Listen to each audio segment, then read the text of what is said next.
Hello, thank you for watching Channel 24 and this edition of Voices of Jonesboro. I have Alderman Charles Frierson with me. How you doing? I'm doing great, thank you. Let's remind everybody what ward you represent.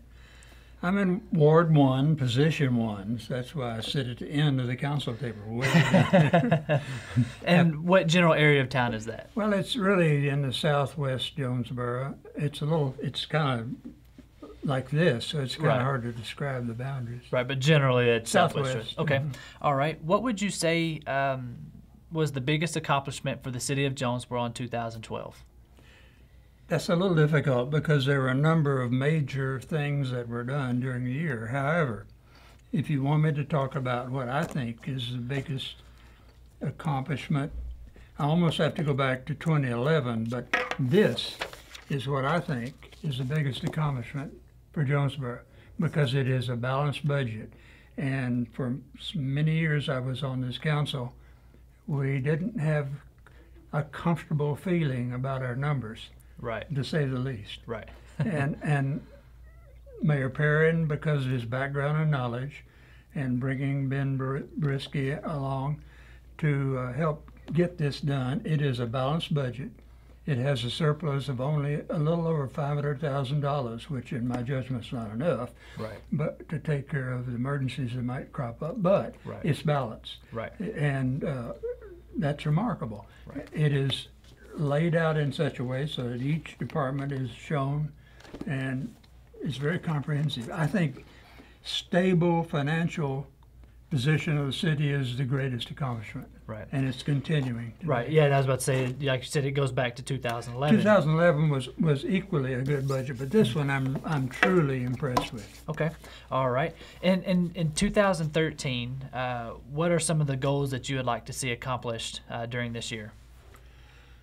Well, obviously, completing the new City Hall on Church Street is one that I think will be beneficial, not just to the council and the mayor, but by bringing those departments together that have been scattered here and there. Right. It's made sort of for the people that need those services, it's made sort of a one-stop shopping. Certainly. In a central location. I think it's important just finishing that, and it's on its way. It's getting that way. Other than that, I think we need to work to concentrate on the crime aspect.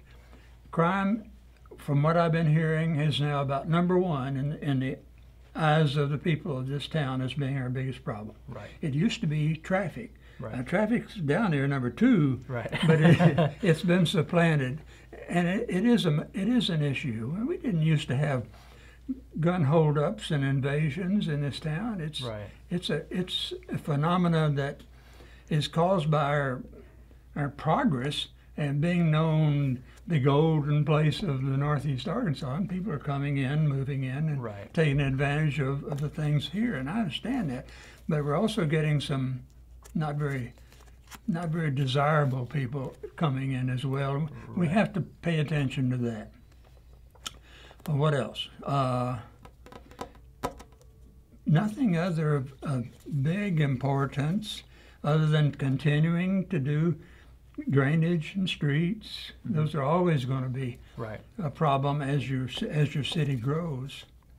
Okay. I don't mean to keep going on, but it's remarkable to think that our population estimate by the Census Bureau for 2011 was 68,500 people. Right. It was only 67,000 in 2010 when they had the major thing. Right. There's been a growth rate of the 10-year period between 2000 and 2010 of 21.2%, which was 14,522 new people in that period of time. Now keep in mind that this doesn't include people outside the city, and we know what growth is going on there. Right. This is just in the city. If that growth rate of 21 keeps going, we're going to be 100,000 in no time before we turn around. Right. This city is bigger than we realize until we really look at it and think about it. Right. And trying to stay ahead of it, trying to get the infrastructure to get at least equal to it is a real major effort. Right, and it continues to grow every day. As you said, it's once you realize how big it is, the next day it's even bigger. It's even bigger. Yeah. And that's fine, and we've been very fortunate in this economic downturn to have kept pretty well in line with employment and industry and so on and so forth. Certainly. Now, with those goals, I mean, there's some obvious obstacles that you see, that come along with those. But talk about some of the obstacles that you think are going to be some of our toughest hurdles to get by to accomplish these goals. Well, obviously, it's always financial. Now, the city has done, through Heather Clements and others, has done a great job of taking advantage of grants from the feds and the state. We've benefited dramatically on that, but we've also dipped into our own capital funding. I just noticed here that we had to spend $886,000 on that Bridge Street rehabilitation project. That's a lot of money on our budget. And the same down under the there's a couple of interchanges. Some of them are federally funded, some are not. That one of the Bridge Street came all out of our own pocket. And that's been true of some more of it. They did $750,000 worth of street overlays, which is all out of our own local street funds. Absolutely. So money is the big issue. Where do we find the assets to keep this progress going ahead of our needs? And that always seems to be an uphill battle because it seems like we're growing faster than we can input the infrastructure in a means that's best suited or best based around our financial situation. It's a great situation. It's always good to be, in a good financial situation. Much less some of the other cities are really struggling right now. But we're also growing, like you said, almost 2 to 3 times faster than everybody else around. So it's growing pains as a part of it. The administration, the mayor and his staff, are trying to do it within the context of the kinds of revenues that are available now. They don't anticipate, as far as I know, and I don't think the council would want to either, any kind of new tax of any sort. Certainly. If they can possibly avoid it. Okay. So in regards to the crime, again, that's a part of a growing pain, and some people would say, well, it's a good pain to have, but it's not. Nobody wants increased crime. No. Obviously, the growth is great for us, and we enjoy that. But along comes some of these things, needed infrastructure and crime. What sort of obstacles do you see us having with really wrangling that in? Well, I think we need. First of all, it isn't just a matter of putting more policemen on the street. That's fine, but it takes over. If you hire someone today, if my memory's right, it takes at least 8 months for them to receive the kind of training and be actually ready to be going on the scene. So that's not an immediate thing, just hiring more people, even if that was enough. We need somehow to, on rental units, to require more investigation into what kind of people they're renting to, and whether they have a record somehow, drugs, whatever. But we're not doing it enough and properly. Some managers locally are doing it, but we have property that's owned by people in other states, and they don't really care as long as the money's coming in. So, and I'll draw attention to that. This is not just something you're pulling off the cuff of your sleeve. These are facts that you're drawing from our crime analytics that we have. That it clearly shows that heaviest amounts of crime are based around absentee landlord properties. I got concerned about 2 or more years ago, and became more acquainted with Chief Michael Yates, and started talking to him and looking at his numbers and doing all those things. I was concerned because the quality of life that I had known Jonesboro for and was so proud of it seemed to be going downhill, particularly with regard to the crime situation. And so I looked at those, and he has been working very hard to try to come up with something that might help solve that. But it needs cooperation from HUD, the people that are handing out Section 8 housing, basically for nothing. And it's difficult because there are privacy concerns that they run into, that they can't just say, well, here's the background of this guy. Right. Yeah. So we've got a problem here, and we've been working on it, and Certainly. maybe there's something will come of it. I don't see any immediate solution to it other than I do believe the police department, within those limits, is doing an adequate job. They are aware of it. They're working on it, and if you've noticed, we've solved a few things recently, as a matter of fact.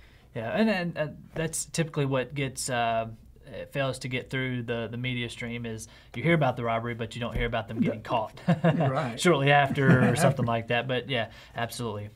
So working on that issue would be what I hope we can see during 2013. But I'm also hoping we can continue, and we will continue to work on our flooding situation, our drainage problems that affect living for some people. I hope we can continue to work with the State Highway Department and others to improve our traffic situation. Mm-hmm. It's not an easy thing. Jonesboro does not have and didn't plan for, unfortunately, when it was, 100 years ago, for enough through streets to get people through town. Right. And to come back now when everything's all built up is a major issue. Certainly. And time is against us because the longer that it goes, the more that it develops on that road. But absolutely. And, one thing that I've mentioned in a couple of these interviews is that time is always an obstacle for us as well. As I said, we're fighting this uphill battle because if we sit still, Jonesboro is going to continue to grow whether we're doing anything about it. And get way ahead of us. Exactly. The economics will be worse by far if we don't do something now. Right. So some of these projects take months to get through. I recall one of the larger drainage projects we did in 2012. It took months to finish just because the depth of the project itself. So these things, it's just not overnight projects that we can accomplish, really and especially when we start talking about drainage and traffic and crime.